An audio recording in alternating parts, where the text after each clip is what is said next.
Seringkali kita melihat adanya beberapa kaum muslimin yang mengambil satu ayat Al-Quran terjemahan dan kemudian menafsirkannya berdasarkan logika dan pemahamannya.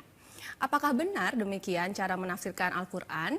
Alhamdulillah sudah ada bersama kita di sini Ustadz Mukhlis Hanafi yang akan menjelaskan secara langsung dan secara lebih detail kepada kita semua bagaimana cara yang benar dalam menafsirkan Al-Quran.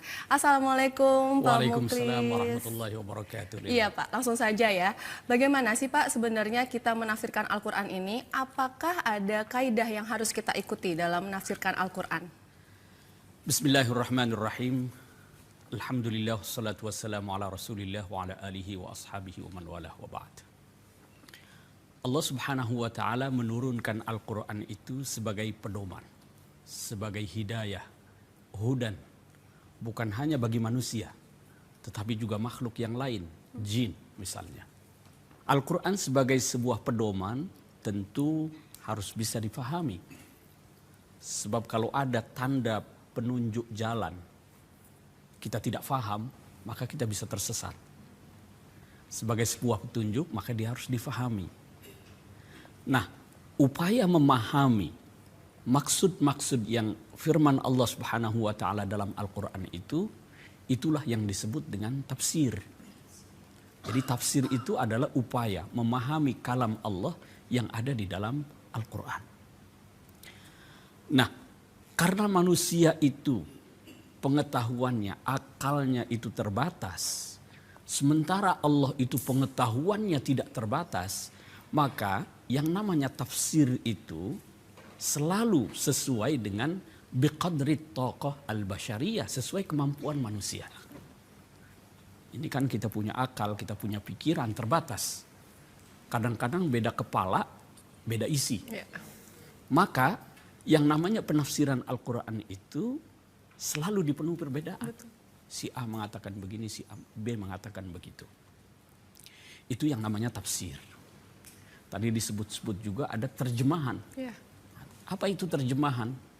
Terjemahan itu adalah upaya mengalih bahasakan. Dari bahasa sumber nih, Al-Quran dalam bahasa Arab. Dialih bahasakan ke bahasa kita, bahasa Indonesia. Itulah terjemahan. Terjemahan itu bukan Al-Quran. Terjemahan itu adalah hasil pemahaman orang juga. Terkait dengan Al-Quran. Oleh karena itu, perbedaan terjemahan itu juga wajar terjadi. Wajar terjadi. Sama halnya dengan perbedaan dalam penafsiran. Mengapa Al-Quran itu perlu ditafsirkan? Kita tahu bahwa petunjuk Al-Quran itu bukan hanya berlaku untuk satu wilayah tertentu saja di negeri Arab dulu. Al-Quran itu juga tidak hanya diperuntukkan bagi manusia pada generasi atau waktu tertentu saja. Tidak. Sampai hari kiamat nanti. Petunjuk Al-Quran itu berlaku. Mari kita lihat jumlah ayat Al-Quran itu berapa? Hanya 6.236 ayat. Tipis Qurannya.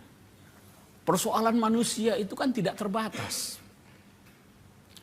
Di dalam Al-Quran itu ada penjelasan tibyanan likulli syai'. Al-Quran itu menjelaskan segala sesuatu. Apa mungkin Al-Quran sampai menjelaskan yang detil-detil? Tidak mungkin. Sebab kalau Al-Quran itu akan diperuntukkan bagi manusia sepanjang zaman, kalau yang detil-detil itu juga perlu dijelaskan, Qurannya bisa berjilid-jilid. Nah, Al-Quran itu isinya ada sebagian yang rinci, tapi ada sebagian besar hanya petunjuk-petunjuk umum saja. Agar bisa dijadikan sebagai petunjuk, maka dia perlu dijelaskan. Penjelasan itu namanya tafsir. Jadi tafsir itu adalah al-ibanatu wal kashfu.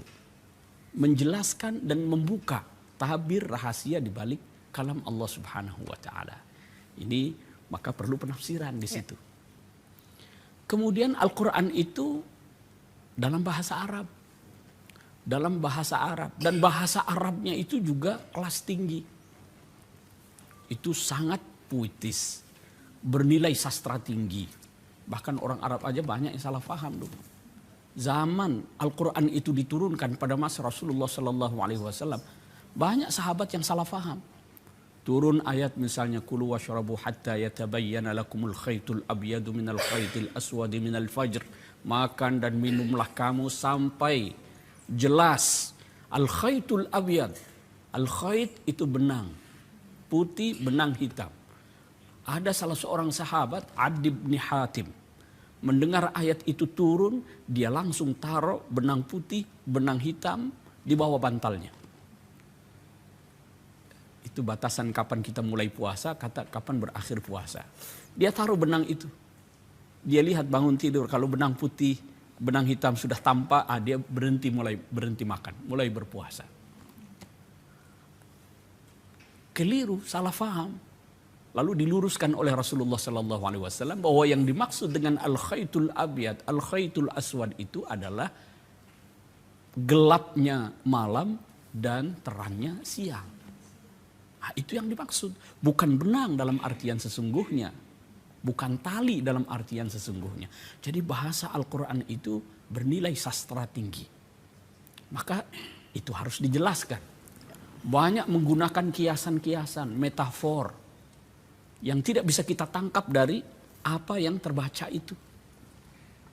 Maka ini perlu kita ingatkan juga bahwa memahami Al-Quran itu tidak cukup hanya dengan terjemahan. Nah, dalam penafsiran itu, tadi saya katakan, ada yang sifatnya umum yang dijelaskan Al-Quran. Ini perlu dijelaskan. Al-Quran menggunakan bahasa Arab yang bernilai sastra tinggi. Maka tidak semua orang bisa memahaminya. Perlu penjelasan. Disinilah tugas seorang ahli tafsir. Al-Quran itu dalam satu ungkapan, Abdullah ibnu Mas'ud, salah seorang sahabat, mengatakan Al-Quran itu adalah ma'dubatullah. Hidangan atau jamuan Tuhan. Ibu-ibu kalau menyiapkan makanan, hidangan itu pastikan disiapkan dulu ya. Disiapkan. Ada yang dalam bentuk nasi kotak, ada yang dalam bentuk prasmanan. Kerja menyajikan hidangan itu, itulah yang dilakukan oleh seorang ahli tafsir. Dia menghidangkan jamuan Allah. Dalam bentuk apa? Melalui kitab-kitab tafsir itu. Maka kita lihat kitab-kitab tafsir itu macam-macam. Ada yang tebal-tebal. Dia jelaskan segala sesuatu yang terkait dengan ayat. Sampai berjilid-jilid. Nah, itu yang model prasmanan barangkali. Semua disajikan. Tapi ada yang menyajikannya secara tematik misalnya. Bagaimana Al-Quran berbicara tentang perempuan. Disiapkanlah dalam satu buku. Kalau dalam bentuk hidangan atau jamuan mungkin nasi kotak. Ini nasi uduk, ini nasi padang misalnya. Orang tinggal ambil, tinggal menyantap. Itu cara para ulama menyajikan tafsir Al-Quran. Bagaimana cara menyajikannya? Mari kita lihat cara kita memahami Al-Quran atau cara para ulama menafsirkan Al-Quran itu. Pertama karena Al-Quran itu berbahasa Arab, maka ya harus mengerti bahasa Arab. Harus mengerti bahasa Arab. Jadi Al-Quran itu mengajak kita untuk memahaminya. Bahkan Sayyiduna Ali itu mengatakan, zalikal kitab fastantiquh. Ajak Al-Quran itu berbicara. Jadi kalau kita membaca Al-Quran itu bukan cuma sekedar melafalkan kalimat-kalimatnya. Tapi Al-Quran meminta kita untuk mentadabburinya. Memahami apa yang dimaksud oleh kalam Allah itu. Jadi mentadabburi Al-Quran. Sehingga ketika kita membaca Al-Quran, kita bisa merasakan. Begitu ketemu ayat azab, kita merasa sedih. Begitu kita mendengar berita-berita tentang surga, hati kita berbunga-bunga. Itu cara kita berinteraksi dengan Al-Quran. Baik. Maka harus paham. Dan kita juga masih membahas tema kali ini tentang menafsirkan Al-Quran. Masih bersama saya, Ustadz Mukhlis. Dan dilanjutkan kembali tentang cara menafsirkan Al-Quran ini. Ya. Cara menafsirkan Al-Quran. Yang pertama harus kita lihat itu Al-Quran ayat-ayatnya itu saling menafsirkan antara satu dengan lainnya. Jadi kalau kita ketemu dalam satu ayat masih bersifat global misalnya dalam surat Al-Fatihah. Kita mohon ditunjuki jalan orang-orang yang dikatakan di situ diberi nikmat oleh Allah. Siapa yang diberi nikmat oleh Allah? Lalu ghairil maghdubi alaihim, bukan jalan orang yang dimurkai. Siapa orang yang dimurkai ini? Kita cari dalam Al-Quran, penjelasannya ada misalnya.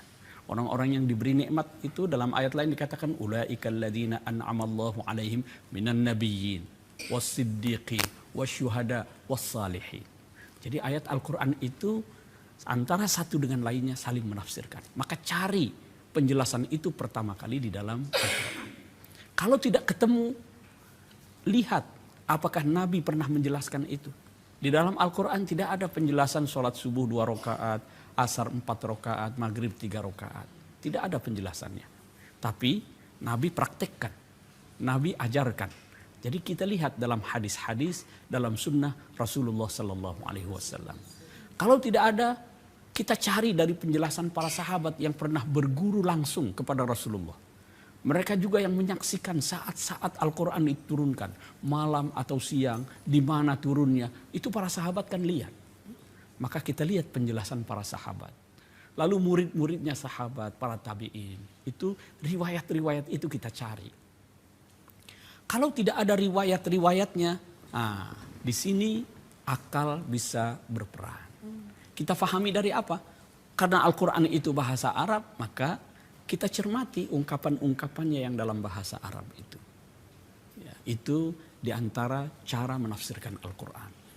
Ada satu hal yang sering sekali membuat orang salah dalam menafsirkan Al-Quran itu. Apa? Ketika dia mencomot 1-2 ayat dalam Al-Quran, lalu difahami secara letterlek, terpisah dari konteksnya. Saya beri contoh misalnya. Dalam surat At-Taubah ketemu ayat 29 itu. Qatilul ladina la yu'minuna billahi wala bil yaumil akhir. Bunuhlah, perangilah orang-orang yang tidak beriman kepada Allah dan hari akhir. Yang dibaca cuma terjemahan lagi. Terjemahannya begitu. Apa yang terjadi? Dilihat ada orang-orang kafir, bukan muslim, sedang jalan di pasar, di tempat wisata, tepi pantai, lalu dia bunuh. Karena memahami ayat secara parsial, secara sepotong-sepotong. Ketemu ayat waman lam yahkum bima anzalallahu faulaika humul kafirun, yang tidak berhukum dengan hukum Allah kafir. Kalau kafir itu halal darahnya, maka ramailah republik ini karena dia lihat undang-undang yang dipakai itu bikinan manusia, anggota legislatif. Ada peraturan menteri, ada peraturan presiden. Ini manusia semua, bukan hukum Allah. Diperangilah mereka itu. Ini juga keliru. Memahami Al-Quran secara parsial, memahami Al-Quran secara letterlek, secara tekstual, lepas dari konteksnya. Nah, ini bisa keliru.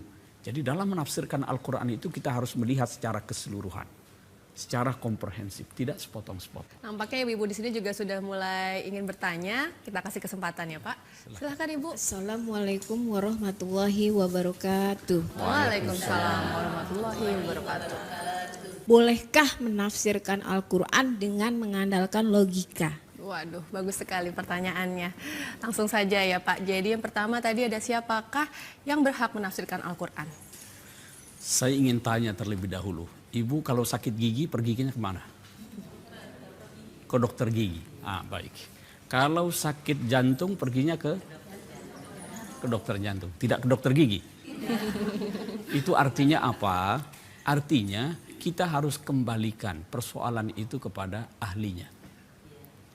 Jadi yang berhak menafsirkan Al-Quran itu adalah mereka yang tahu ilmu-ilmu tentang tafsir Al-Quran. Ilmu-ilmu tentang Al-Quran.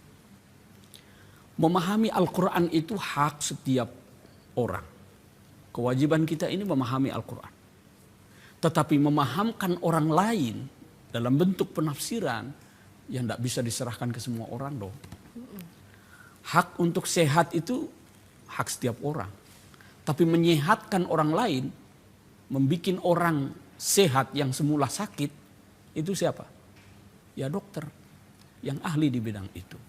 Maka kita kembalikanlah kepada yang ahli di bidang itu. Nah, siapa yang ahli itu? Mereka yang faham tentang bahasa Arab.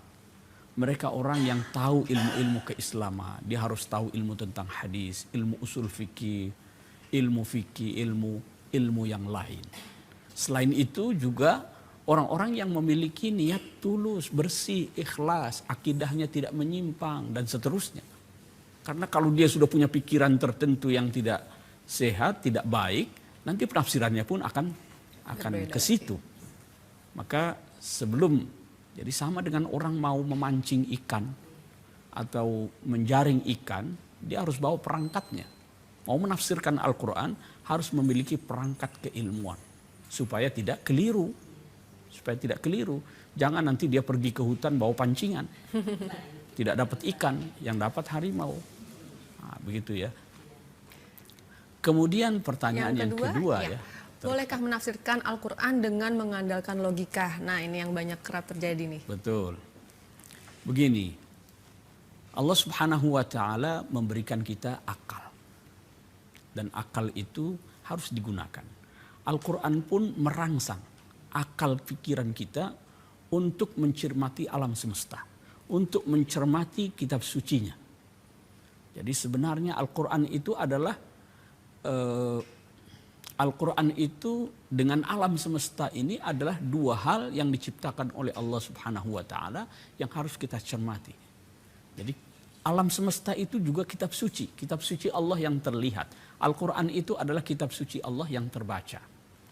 Akal diberi ruang untuk memahami itu. Nah, tetapi akal manusia itu kan terbatas. Panca indera kita terbatas. Coba aja lihat, tongkat selurus apapun, masukkan ke dalam air, dia mesti bengkok. Jadi panca indera kita terbatas. Akal pikiran manusia juga terbatas. Nah, disinilah lalu maka kemudian terjadi perbedaan penafsiran antara satu dengan lain. Nah, dalam menafsirkan Al-Quran tidak cukup hanya mengandalkan akal pikiran. Oleh karena itu seperti saya katakan tadi, lihat penjelasan Al-Quran, lihat penjelasan Rasulullah SAW, riwayat-riwayat terkait dengan itu. Baru kemudian kalau tidak ada, di situ akal bisa berperan. Gitu. Nah, gimana jadi Ustadz nih kalau misalkan kita masih berilmu, mau nggak mau kita pasti semua di sini juga merasa kita fakir ilmu ya, masih mencari mana yang terbaik, mana yang memang betul adanya di Al-Quran seperti itu ya. Jadi banyak sekali penafsiran juga kita terima berbeda-beda. Nah, sebagai orang yang lagi belajar dan juga fakir ilmu ini, bagaimana cara memilih dan menerima berbagai tafsiran itu sendiri? Pertama, fas'alu ahla zikri in kuntum la ta'lamun. Kalau kita tidak tahu, tanya orang yang ahli di bidang itu. Yang kedua, perbedaan penafsiran itu adalah sebuah keniscayaan. Oleh karena itu pendapat manapun, selama itu disampaikan oleh ulama yang otoritatif, ada dasarnya, dan itu menenangkan hati kita, kita yakin dengan itu, ikuti. Jadi sebenarnya perbedaan penafsiran itu harus memberikan kemudahan kepada kita. Jadi sebenarnya tidak perlu bingung. Selama pandangan itu disampaikan oleh ulama yang otoritatif, ahli di bidangnya, lalu kemudian sejalan dengan kata hati kita dan pikiran kita, ada dasarnya juga, tidak apa-apa untuk kita ikuti.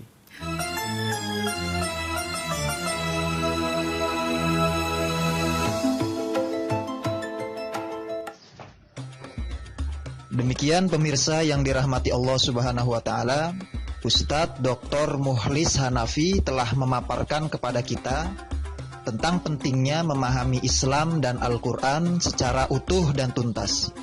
Ini penting karena banyak umat Islam yang terpapar paham agama yang sesat dan salah kaprah, seperti liberalisme pemikiran, sekularisasi, pluralisme, terorisme, karena mereka tidak tahu cara memahami Al-Quran secara utuh dan benar, atau karena mereka belajar agama dari sumber yang tanpa ilmu.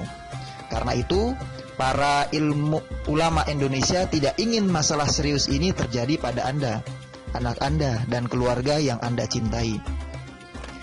Para profesor doktor ahli tafsir di Indonesia berkumpul menciptakan solusinya.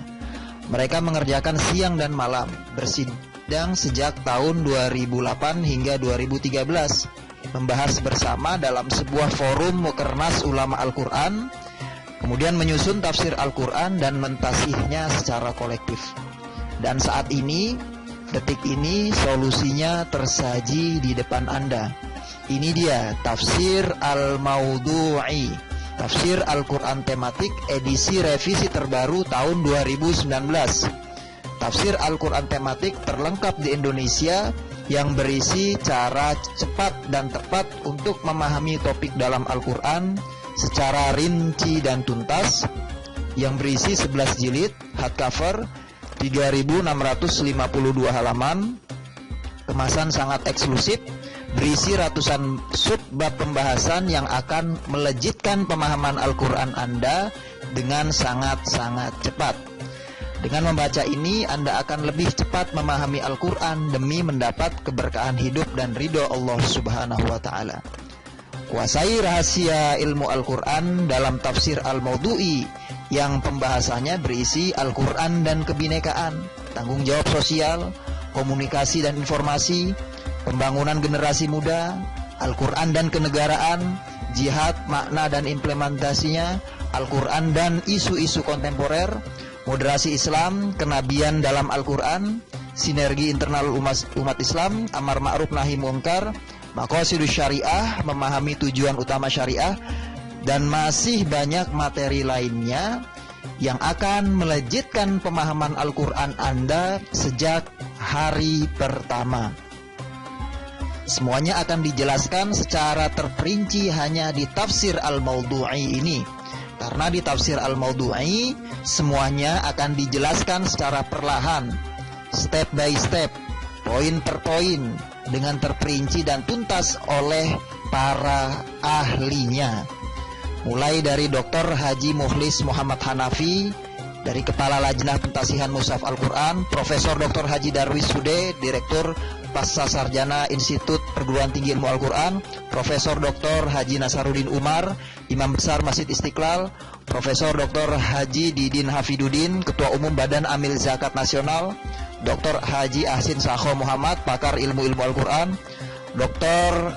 Kiai Haji Malik Madani, Wakil Khatib Syuriah PBNU, Profesor Dr. HM Ato Muzar, Rektor UIN Sunan Kalijaga, Profesor Dr. Hajah Huzaima Teyanggo, Rektor Institut Al-Quran, Dr. Haji Muhammad Bunyamin Yusuf, Peneliti Senior Balitbang Kemenak Republik Indonesia, Profesor Dr. Haji Salim Umar, Ketua Komisi Fatwa MUI Jawa Barat, Profesor Dr. Haji Maman Abdurrahman, Ketua Umum Pimpinan Pusat Persis, Profesor Dr. Muhammad Khirzin, Guru Besar UIN Sunan Kalijaga, Profesor Dr. Pil M. Nurkholis Setiawan, Direktur Jenderal Pendidikan Islam Kementerian Agama Republik Indonesia, Profesor Dr. Rosihon Anwar, Dekan Fakultas Usuluddin UIN Bandung, Dr. Haji Asep Usman Ismail, Dewan Pakar Pusat Studi Al-Quran dan Guru Besar UIN Syarif Hidayatullah Jakarta, Dr. Haji Ali Nurdin MA, Pembantu Rektor Institut Perguruan Tinggi Ilmu Al-Quran, Dr. Haji Ahmad Husnul Hakim, Dekan Fakultas Usuluddin PT IKI Jakarta, Dr. Haja Sri Mulyati, Ketua Pimpinan Pusat Muslimat NU, Haji Irfan Masud MA, dosen di Rosat Islamiyah UIN Jakarta, Dr. Haji Abdul Ghafur Maimun, dan masih banyak para pakar dan ahli tafsir Al-Quran di Indonesia. Mereka semua adalah para ahli tafsir terkemuka, guru besar yang terbukti memiliki otoritas di bidang kajian Al-Quran. Anda tinggal baca, dan Tafsir Al-Mawdu'i ini akan menjadi guru pribadi Anda untuk melejitkan pemahaman Al-Quran Anda dan kajian Islam. Nah, materi senilai ratusan juta rupiah ini bisa Anda dapatkan hanya dengan investasi Rp4.950.000 saja.